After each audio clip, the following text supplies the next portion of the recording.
I was 22 years old when I arrived in Germany the first time. I studied at the university in Caracas to become a translator, and my goal was to improve my German at the University of Bonn.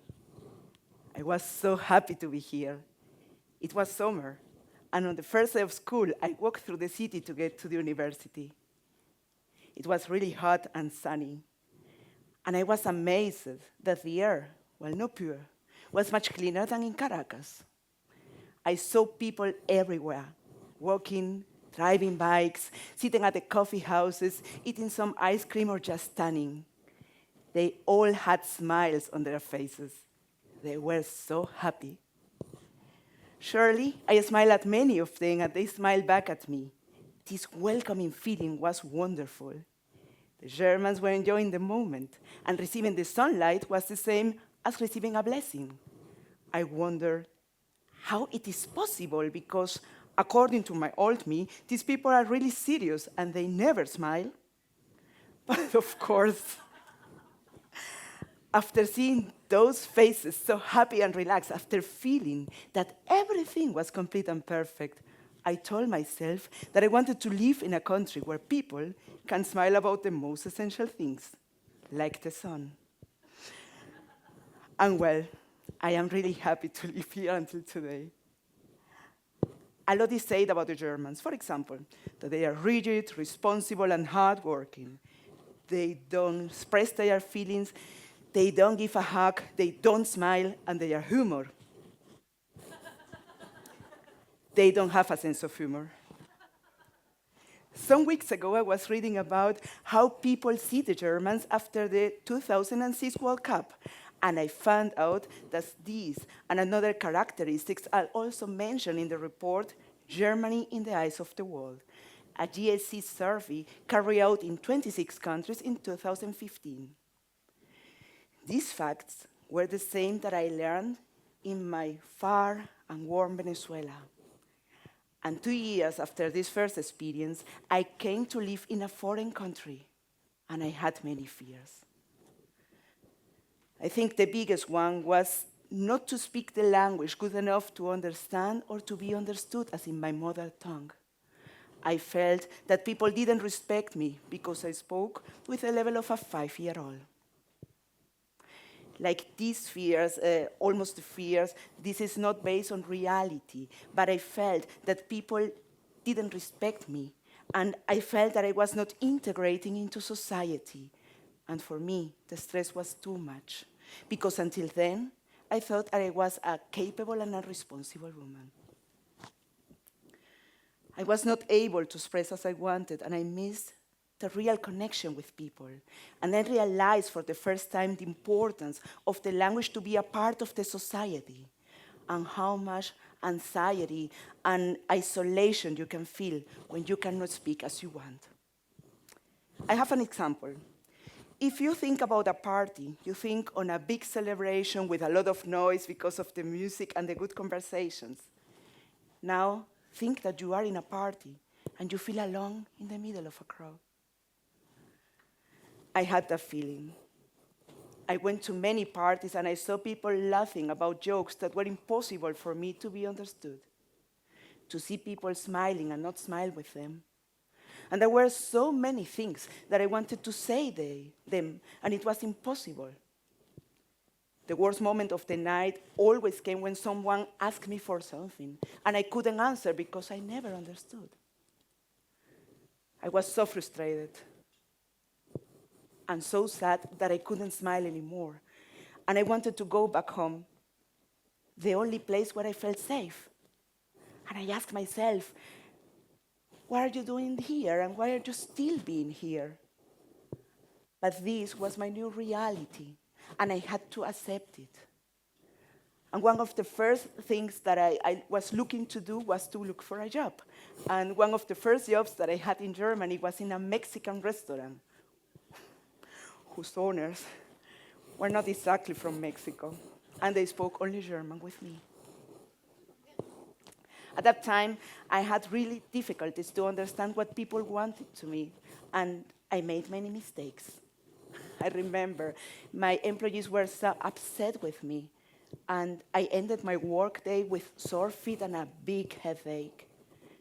But after a short time, I realized that I got excellent tips. And I asked myself again, why? Being such a lousy waitress and speaking a bad German. But some years later, I understood why. There were many things that I did quite rightly, but the most important of them was that I smiled. And I learned to smile despite my mistakes and my insecurities. And I learned to smile despite not understanding anything. It was right. I learned to be open and to say to people that my German was not good enough. And that's the reason why I had to answer again and again what they wanted. I realized that I built a bridge of communication every time I smile. And I was really surprised to reading that the conclusions of the scientists at the University of Kansas in 2012, after making studies about the smile with 169 college students, were the same what I felt. My open smile was contagious, and when people smiled back at me, I felt I was not alone anymore, and I felt nothing wrong could happen, and I got again more confident. And I think people found me also as someone with a big confidence too.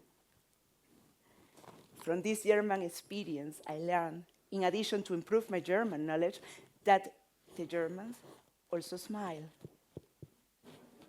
And they smile a lot. And they have a great sense of humor, although it's different from us. And they can be also as warm as many Venezuelans, Japanese, or Argentinians are. Because regardless of our nationalities, we all have one thing in common, something that we share and understand everywhere. And this is the smile. This small movement on the face can create waves and change lives. For example, mine. To learn the German language, you have to learn, in addition of the grammatic, some other things related to it. Things that, for example, I was not used to. The Germans tend to speak much more precisely than people who speak Spanish. And I had to learn that being precise doesn't mean to be bad or to be rude. This is just a way to be. I had to learn for the meaning of words and for what people wanted to say me, not the way they told it to me. Another difficulty was my body language. Like a real Latina, I tend to move a lot. And it was really funny to see people trying to follow my hands and at the same time to understand what I was telling them. I had to learn to reduce the movement of my hands and the mimic of my face and concentrate much more in words. But as you see today, it doesn't work always. If I learned at the end to speak German, yes, I did it, but with a lot of smiles and a lot of humor. Years after connecting with the German culture, learning the language and mastering it, I began to work again in hotels. For me, was it great to work with people again. Do you know what's the most exciting thing of working in a hotel?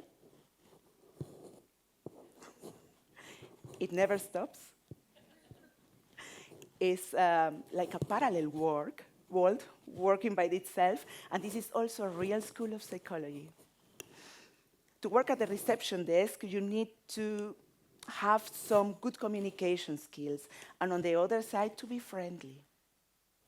But if it's difficult to get it with your family and friends, can you imagine to do it with someone completely stranger? Sometimes my foreign languages didn't help me to connect with people and to communicate, and I had to learn another ways to do it. For example, with the hands again, with drawings, or with the help of my best friend, Google.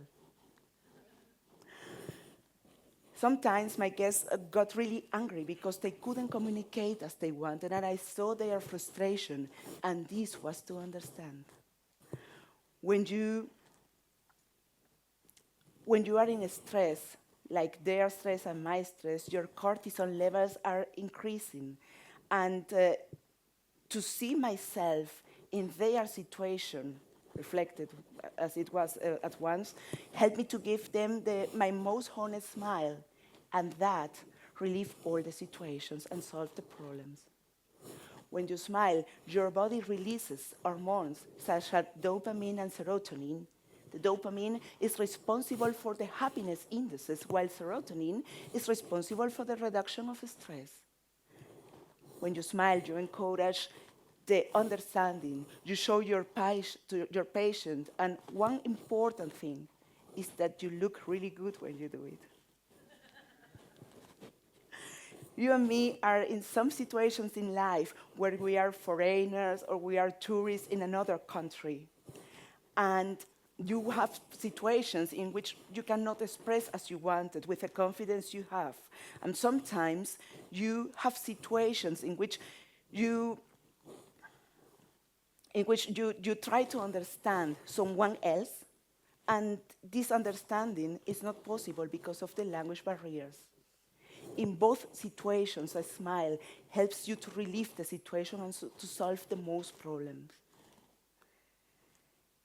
Years after mastering this language and working in Germany and settling in this country and achieving my personal and professional goals, I decided to do a little bit more and to help now people who are arriving in this country. For longer than 6 years, I worked as a political and human rights activist in Germany and in Europe, making the most different activities in order to help the Venezuelan people.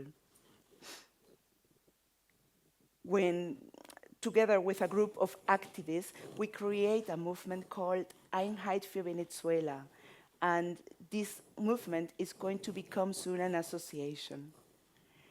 We try since years to inform the German community about what's happening in Venezuela, and in order to create an opinion based on facts and on information.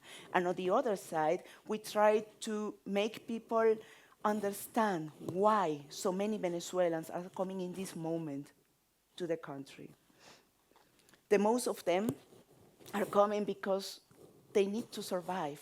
And they are not coming right now because a decision of life. And most of them are coming helpless in this country. When I see their faces, when I feel their frustration of not being integrated in their new country, and when I hear their terrible stories that they lived in Venezuela, I have nothing else to do than to hug them, to tell them they are not going to be alone anymore, and to give them a smile from my heart, and tell those people that they are not alone, and they must do the same, because a smile really helps. Nope. There are many things. Okay, sorry. We are not going to stop working in this Remain, and there is a lot to do right now. But you can also help us and help all migrants who are now coming in Germany. When you see a person, a stranger one, think for a while that that person maybe feels fear and he's feeling alone. And remember how maybe you felt in one situation when you were alone, and how helpful it was to give a smile, to remember that person, that everything is going to be right again and the person is not alone. Please give your smile, because this is the biggest gift that you can give and you can receive. I assure you, you will feel much better. And the person who receives it will feel the same that I felt when I arrived in this country. That is beautiful and great to live in Germany.